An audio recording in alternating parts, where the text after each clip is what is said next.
उभा राहू नका. ज्यांना खरोखर काम माहिती कामात मग्न राहा. बाकीचे उभं बसून या. मला सांगा उठावर उभा राहिल्याचं काय होतं? त्याच्या पाठीमागचं कार का थंडी कमी वाजते? तसंही काही नाही बरं काय. शरीराला आराम मिळत नाही का बसलं तर? चला बोलू नका. वाघरीच्या अवधीवरती थांबलेले सर्वांनी देवाच्या समोर या. तरी मामाचा दरबार असा आहे. मामा कन्या प्रसादाचं एवढं महत्व आहे तुम्हाला रात्री सांगितलं. तर मंडळी मामाच्या कन्या प्रसादाचं एवढं महत्व भारी आहे. वाडेकरी महिला तुम्हाला आता सांगून जातोय. हे मामाच्या कन्या प्रसाद म्हणजे पवित्र प्रसाद मामाच्या दरबारातला आहे. हे विक्षेप काम आहे. हे कन्या प्रसाद बनवणं सोपं नाही. फक्त केवळ 12 नंबर पारखीलाच भक्तापर्यंत पोटभर कन्याचा महाप्रसाद पुरवल्या जाते. तुम्हाला रात्री सांगितलं होतं. कन्याची वाढ करीत असताना अजिबात जमिनीवर कण नाही पडला पाहिजे. वाडेकरी महिलांना दक्षता घ्यायची. कन्या प्रसादात जर मात्र तुम्ही करत असताल तुमच्या वाढ करण्यामध्ये सुद्धा काही अर्थ नाही. तो पाय धुळी आला नाही पाहिजे असं मामाचं म्हणणं आहे. आग्रह करू नका. माझी शेजारी नाही हे माय असं करू नका. जेवढं लागते तेवढं द्या. मोकळं व्हा. तर मंडळी मामाकडे करण्यासाठी अनेक भक्त यायचे. अनेक नवीन लग्न झालेलं जोडपं आलेलं होतं कन्या प्रसाद खाण्यासाठी. अहो मामाचं कार्य कसं आहे. मामा भक्ताला एका क्षणामध्ये पार करतोय. मामा म्हणजे का साधा नाही वाटला का तुम्हाला? हिऱ्याची परीक्षा कराय पायी काय लागते? हिरकानी लागते. वाघाचं दूध साठवण्यासाठी सोन्याचं भांड लागते. मग मामाला ओळखायसाठी त्या भक्तामध्ये सुद्धा पात्रता लागते. तर मामा एक असा देव आहे ज्या भगवंताच्या मुठीमध्ये पंचमहाभूत आहेत. जो त्रिकाळ ज्ञानी आहे त्या भगवंताला सांगायची गरज नाही. मामा एका क्षणामध्ये ओळखले. हे नवीन झालेलं जोडपं कन्या प्रसादासाठी आले. मग त्या जोडपं येऊन लांब बसलेली होती. कन्या बनवणं चालू होतं. चैत्र मास उन्हाळा होता. मग चैत्र मास उन्हाळा असल्यामुळं उष्णता वाढलेली होती. आणि तो आचार्य जो होता तो कन्या बनवत होता. कन्या बनवण्यासाठी हमेशा फळा मारावं लागते. मग त्या पातेल्यापासून त्या आचार्य मंडळाला लांब जाता येऊन थांबता येत नाही.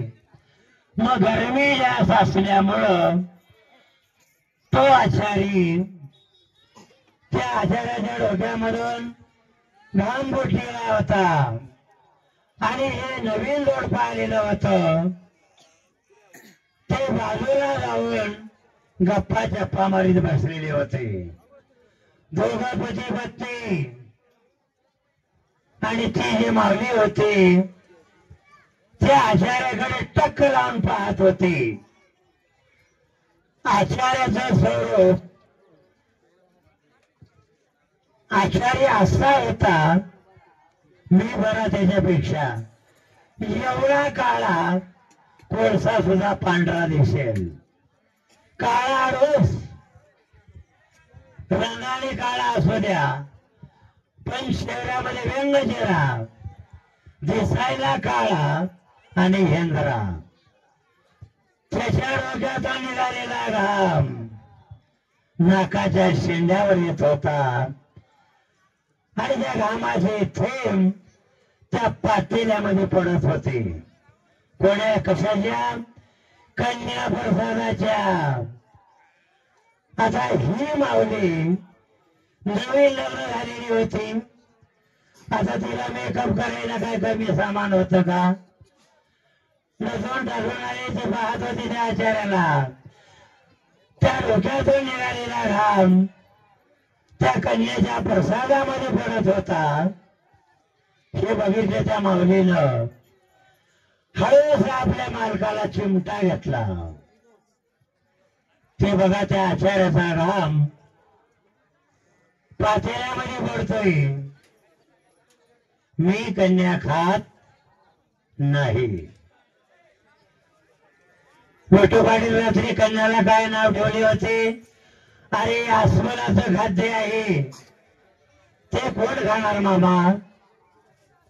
मामाच्या प्रसादाला निंदा करणं हे सुद्धा सोपं नाही. जेवढं जमल तेवढं खा. एक माऊली आली होती इथं कन्या प्रसाद खाण्यासाठी. त्या माऊलीने सांगितले असलं कोण खाते? चांगल्या घरची होती. त्या माऊलीने त्या जागेवर ताट उमडं घातलं.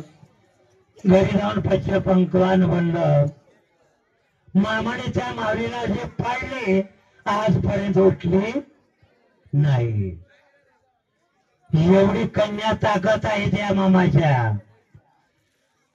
हे कन्या प्रसाद म्हणजे उगा जवारीची कन्या थातोड मात्र असं समजू नका. मामा सांगितलं अरे ज्याने माझी कन्या चांगल्या भावनेनं घेत असेल त्याच्यासाठी अमृत आहे. जो वेगळ्या भावनेनं घेत असेल त्याच्यासाठी विष ठरेल असं मामाचं म्हणणं आहे.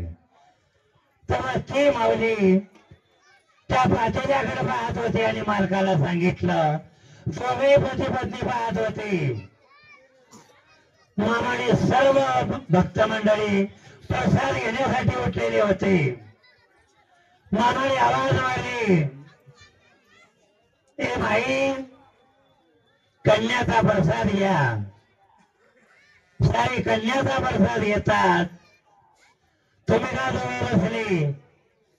त्या माऊलीला ते बघितलेले होते ना घाम पातेल्यामध्ये पडलेला.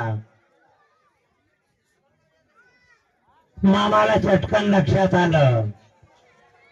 तेव्हा मामा सांगितलं अहो मामा आमचा उपवास आहे. तेव्हा मामा सांगितले माझ्या दरबारामध्ये उपवास चालत नाही. आता मामा माझ्या दरबारामध्ये उपवास चालत नाही म्हणल्यानंतर थोडा ब्रेक लागला. तेव्हा ती माऊली म्हणू लागली मामाला, अहो मामा मला कन्या नको. मामा म्हणू लागले, अगं बाई मी तुला कन्या देतो. ते म्हणत होते मामा मला कन्या नको. मामा म्हणू लागले मी तुला कन्या देणार. हे पातेल्यातले कन्या नाहीत, कुर्यात सदा मंगलमचे कन्या. त्या माऊलीला 6 वेळा म्हणले की मला कन्या नको. मामाने सांगितले मी तुला कन्या देणार. ते दोन्ही जोडप कन्या न खाता निघून गेली. मामाने कन्याची धार लावली. पहिली मुलगी झाली, घ्या कन्या. दुसरी कन्या झाली.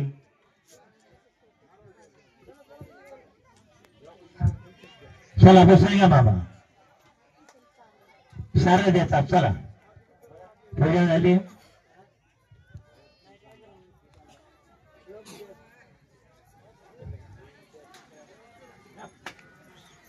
असे मामाने त्या माऊलीला 6 कन्या दिले. कंटाळले मामा, ते जोडपं मामाकडे आलं. मामा आम्हाला गंड आला आहे, चला मामा सांगितले माई, अगं मी तुला नाही केव्हा म्हणलं, नाही देणार असं म्हणलं का? नाही मामा, आम्हाला अखंड हवा आहे, घ्या कन्याचा प्रसाद. मामा आता नको म्हणतील का कन्या? तुम्ही जर कन्याची हेलना करून खात असताल, ते कन्या प्रसाद म्हणून ठरणार नाहीत, आपला अपाय ठरतील. त्याच्यासाठी एवढं महत्व त्या कन्यात आहे, एवढं महत्व त्या मामाच्या भंडाऱ्यामध्ये आहे. जेवढं सांगेल तेवढं कमी आहे. आरतीचा टाइम होऊन गेलेला आहे. तर मंडळी आता आरती करून घेऊ. आजच्या पंक्तीचे अन्नदाते 5 जण आरती धरण्यासाठी देवाच्या समोर यायचं. प्रत्येक खांडावरले खांड मालक नैवेद्य काढण्यासाठी आपण देवाच्या समोर सज्ज असावा. चला बाळूमामाची पूर्ण सेवेकरी, आरतीचा टाइम झालेला आहे, तरी सर्वांनी देवाच्या समोर या. वाघरीच्या आवतीमध्ये भक्तगण